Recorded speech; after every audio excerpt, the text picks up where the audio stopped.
समस्त NIS daily degree धारकों का स्वागत है आपके अपनी YouTube channel MKS teaching point में। साथियों, बात करेंगे गुवाहाटी हाई कोर्ट केस को लेकर के क्या कुछ बड़ा निष्कर्ष निकल कर आ रहा है और एनआईएस डीएलएड अभ्यर्थियों के लिए किस प्रकार महत्वपूर्ण है। इस वीडियो के माध्यम से सभी महत्वपूर्ण तथ्यों पर चर्चा करेंगे। निवेदन करेंगे वीडियो को बिना स्किप किए हुए अंत तक देखें और सभी साथियों को शेयर करें। जो साथी चैनल पर पहली बार विजिट कर रहे हैं तो कृपया चैनल को सब्सक्राइब करके बेल आइकन जरूर प्रेस कर लें। तो साथियों, हम बात कर रहे हैं गुवाहाटी हाईकोर्ट में एक महत्वपूर्ण केस जो एनआईएस डीएलएड के लिए बहुत ही इंपॉर्टेंट है। बात करें ये केस का जो आपका नंबर है 477/2024। साथियों, इस केस के बारे में अगर बात करें तो ये केस जो आपका है दयानंद डोले एंड 101 आदर्श का। साथियों, इस केस के बारे में अगर बात कर लें साथियों यहाँ पर, तो इस केस में जो आपके रिस्पोंडेंट थे, किन किन को रिस्पोंडेंट बनाया गया था, उनके बारे में आपको अवगत कराते हैं। यहाँ पर आप देख सकते हैं 102 लोगों का नाम यहाँ पर याचिका में टैग है। रिस्पोंडेंट का अर्थ है प्रतिवादी किसे किसे बनाया गया है, तो द स्टेट ऑफ असम को, और साथ ही the director of elementary education government of Assam को, द यूनियन ऑफ इंडिया को, national council for teachers education, और 5वें नंबर पर आपका national institute of open schooling, यानी 4 नंबर पर आपका एनसीटीई और 5 नंबर पर आपका एनआईएस, इन्हें भी पार्टी बनाया गया। अब इसमें बात कर लें साथियों, जो आपके अन्य केस हैं वो भी इसमें लिंकेड हैं। सुनवाई पर अगर बात करें साथियों, तो 1 फरवरी और 2 फरवरी और 28 फरवरी को इस केस की सुनवाई हुई है। अब साथियों, हम बात कर लें कि 2 फरवरी को एक महत्वपूर्ण, यहाँ पर आप देख सकते हैं डिलीवरी ऑफ आर्डर, एक आर्डर आया। आर्डर में क्या निष्कर्ष निकल कर आया, बृहत आर्डर है। बृहत आर्डर में क्या निष्कर्ष निकल कर आया है एनआईएस डीएलएड के लिए, और 28 तारीख की सुनवाई में क्या निष्कर्ष निकला है।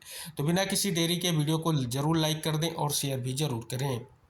तो यहाँ पर साथियों, आप सभी को हम अवगत करा दें, ये सुनवाई सिंगल बेंच में हुई और जस्टिस उन्नी कृष्णन नायर सर की बेंच में। ये 2 फरवरी का वो आदेश है जिसकी बात हम कर रहे हैं, बृहद आदेश है, और ये 39 पेज का आदेश है जिसमें 17 पेज तक अगर हम बात कर लें तो जितने भी जो है याचिकाकर्ता हैं उन सभी का नाम मेंशन किया गया है। अब यहाँ पर जब 2 फरवरी को आदेश हुआ था, क्या आदेश था कि याचिकाकर्ताओं के लिए विद्वान वरिष्ठ वकील श्री यू हजारिका को सुना गया और श्री एच बुरागोहेन विद्वान वकील की सहायता की। ये स्पष्ट हो रहा है। साथियों, हम आपको अवगत करा दें, जो ये सुनवाई हो रही है, ये हो रही है, एक महत्वपूर्ण विज्ञापन आया है अपर प्राइमरी और लोअर प्राइमरी का असम में प्राथमिक शिक्षक भर्ती और अपर प्राथमिक शिक्षक भर्ती के परिपेक्ष में, उसको लेकर के यहाँ पर स्पष्ट तौर पर यह केस किया गया और केस में मांग की गई कि एनआईएस डीएलएड अभ्यर्थियों को भी प्रतिभाग कराया जाए। इस उद्देश्य से ये केस था। अब इस केस में सुनवाई में क्या क्या था आप सभी को हम अवगत करा दें। यहाँ देख रहे हैं, पहले स्पष्ट हो गया है कि नोटिस जारी करें 28/2/2024 को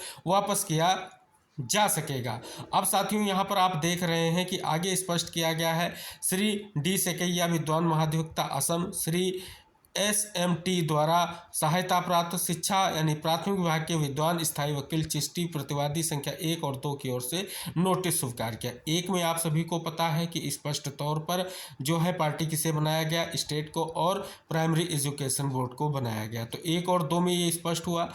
और एमएचआरडी यानी जो 3 नंबर पर है, स्पष्ट किया गया है कि केंद्र सरकार के विद्वान वकील श्री के गोगोई प्रतिवादी 3 की ओर से नोटिस स्वीकार किया गया। यानी इन्होंने 3 लोगों को जो है इन्होंने नोटिस स्वीकार किया और कोर्ट में ये कहीं ना कहीं उपस्थित थे, इस वजह से इन्होंने स्वीकार किया। अब सबसे बड़ी बात जो है, नोटिस किसे किसे भेजी गई आप सभी को हम यहाँ पर अवगत करा दें। स्पष्ट किया गया है पॉइंट नंबर 4 में, चूंकि प्रतिवादी संख्या 1, 2, 3 का विधिवत प्रतिनिधित्व किया गया है, इसलिए उक्त उत्तरदाताओं के संबंध में कोई औपचारिक कदम उठाने की आवश्यकता नहीं। औपचारिक का अर्थ है किसी भी तरीके से कोई औपचारिक कदम उठाने की जरूरत नहीं है, क्योंकि उन्होंने जो है आगे लिखा है कि नोटिस को स्वीकार किया है कोर्ट की। 5 नंबर पॉइंट में लिखा गया है कि याचिकाकर्ताओं को 3 दिनों के भीतर A/D के साथ पंजीकृत डाक द्वारा प्रतिवादी संख्या 4 और 5 को नोटिस की सेवा के लिए कदम उठाने होंगे। यानी नोटिस जो है इनको भेजा जा सकता है। 4 नंबर पर आप सभी को पता एनसीटी और 5 नंबर पर एनआईएस आपका जो है कहीं ना कहीं पार्टी है। तो ये 2 पार्टीज आप सभी को हो गई,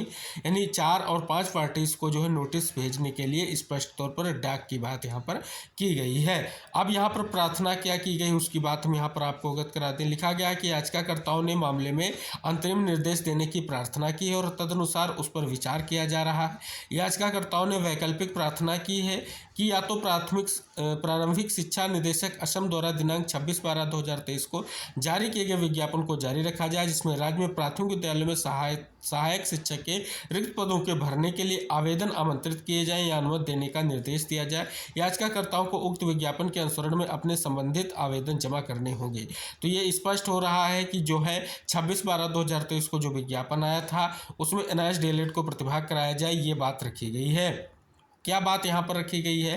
पॉइंट नंबर 7 में स्पष्ट किया गया कि याचिकाकर्ताओं ने वर्तमान रिट याचिका दायर करके योग्यता के निर्धारण के संबंध में एक शिकायत उठाई है। विज्ञापन जो आपका 26/12/2023 है कि राज्य के उत्तरदाताओं ने राष्ट्रीय मुक्त विद्यालय शिक्षा संस्थान यानी NIS से 18 महीने के डिप्लोमा इन एलिमेंट्री एजुकेशन की योग्यता में इनमें शामिल नहीं किया, यानी जो है स्पष्ट तौर पर उनको जो है NIS DLED अभ्यर्थियों को शामिल नहीं किया गया था। इस उद्देश्य से ये याचिका की गई है। अब आप सभी को पता है यहाँ पर अन्य तथ्यों को भी कोर्ट के सामने रखा गया। ये बृहद जजमेंट है, उन सभी तथ्यों को कोर्ट के सामने रखा गया है जो NIS DLED को लेकर के हैं।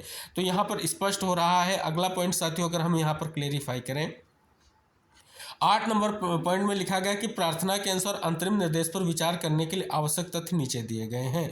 क्या लिखा गया है कि याचिकाकर्ता जो राज्य के विभिन्न जिलों में निजी सरकारी सहायता प्राप्त और गैर सहायता प्राप्त स्कूलों के शिक्षक के रूप में कार्यरत थे, ने 18 महीने की DLED की जो आपकी डिग्री ली थी national institute of open schooling से और ओपन डिस्टेंस लर्निंग मोड से माध्यम से ये पाठ्यक्रम जो है प्राप्त हुआ। याचिकाकर्ताओं का तर्क है कि उन्होंने वक्त 18 महीने की DLED प्राप्त करने के बाद जो है राज्य उत्तरदाताओं द्वारा जो है यानी राज्य के द्वारा जो आयोग शिक्षक पात्रता परीक्षा यानी TET की अर्हता भी उन्होंने प्राप्त की है। 18 महीने का DLED जो आपका है, याचिकाकर्ताओं के पास मौजूदा पाठ्यक्रम को राष्ट्रीय अध्यापक शिक्षा परिषद द्वारा मान्यता प्राप्त होने के कारण याचिकाकर्ताओं का तर्क है कि दिनांक 26/12/2023 के उक्त विज्ञापन में उक्त योग्यता को शामिल न करना और मनमाना, अवैध और बेहद भावपूर्ण है।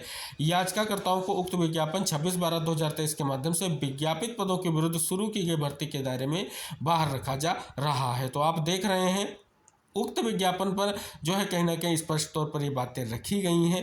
सभी तथ्यों को कोर्ट के सामने रखा गया है। अगर आप यहाँ पर सारी तथ्यों को यहाँ पर आप पढ़ेंगे तो इसमें आपको वो जो है आदेश को भी क्लेरिफाई किया गया है।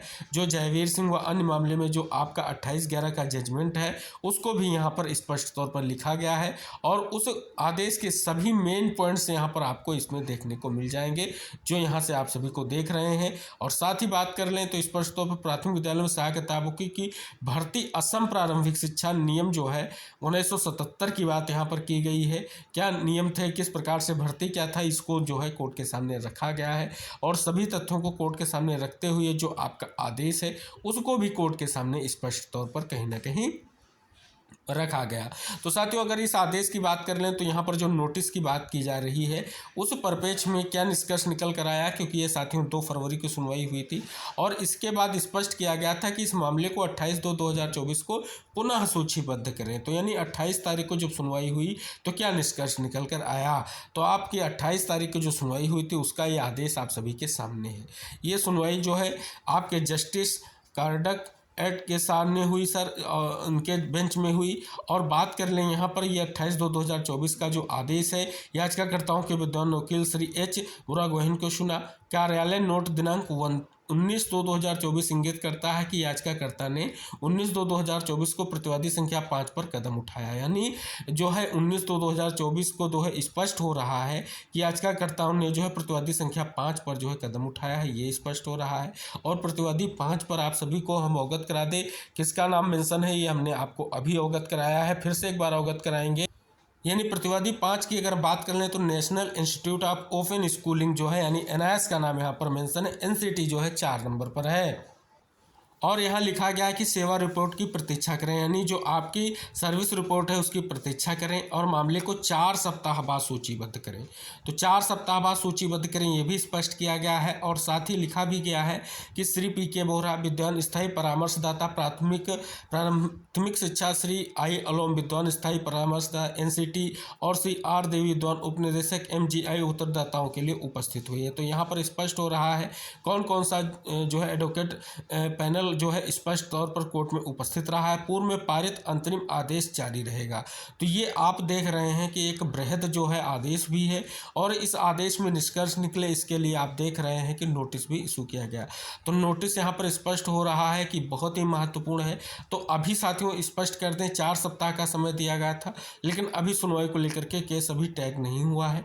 जैसे ही सुनवाई को लेकर के केस सूचीबद्ध होता है जरूर हम आपको इंगित कराएंगे, क्योंकि एक बड़ी निष्कर्ष की स्थिति निकल कर आ रही, क्योंकि यहाँ पर एनआईएस को लेकर के स्पष्ट हो गया है कि कदम उठाया गया है, लेकिन अभी एनसीटी का क्या जवाब है, किस प्रकार की स्थितियां रहेंगी, ये बहुत ही महत्वपूर्ण हो जाता है।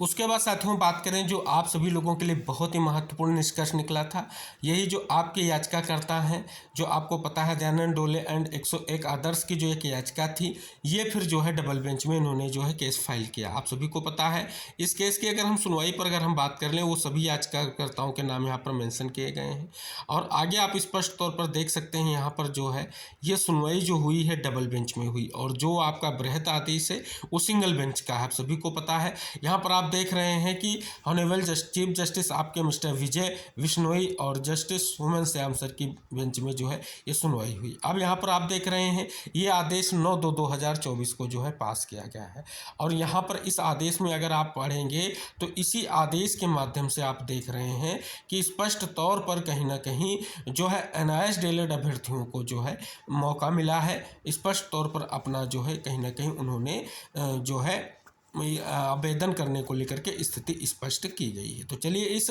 आदेश को एक बार आपको पूरी तरीके से क्लेरिफाई करते हैं। जो 26/12/2023 को जो है कहीं ना कहीं स्पष्ट तौर पर आपका भर्ती विज्ञापन आया था, उस पर पेश में पहले सिंगल बेंच में जो आपको हमने केस की अवगत कराया वो सिंगल बेंच का है और ये आदेश आप सभी का जो है स्पष्ट तौर पर कहीं ना कहीं स्पष्ट हो रहा है कि ये आदेश आपका जो है डबल बेंच का है।